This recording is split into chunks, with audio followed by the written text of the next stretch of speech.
dari Rumah Sakit Dr. Insinyur Soekarno Provinsi Kepulauan Bangka Belitung. Penyakit infeksi menular merupakan masalah kesehatan dunia, termasuk di negara-negara berkembang seperti di Indonesia. Batuk dan bersin merupakan salah satu penyebab dari penyakit infeksi menular tersebut. Dilihat dari sisi kesehatan, batuk dan bersin memiliki etika tersendiri. Berikut etika batuk dan bersin. Etika batuk dan bersin. 1. Gunakan masker.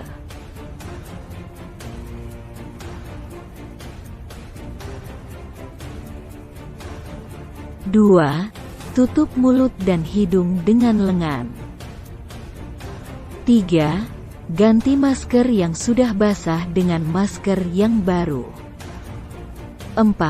Buang sampah di tempat yang tertutup. 5. Cuci tangan dengan air dan sabun.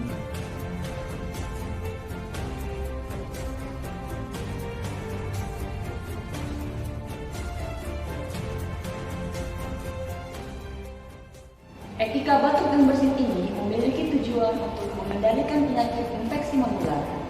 Etika batuk dan bersin bisa kita terapkan di fasilitas kesehatan, di kantor, di sekolah, dan di rumah. Maka dari itu, mari kita terapkan etika batuk dan bersin dimanapun kita berada. Terima kasih.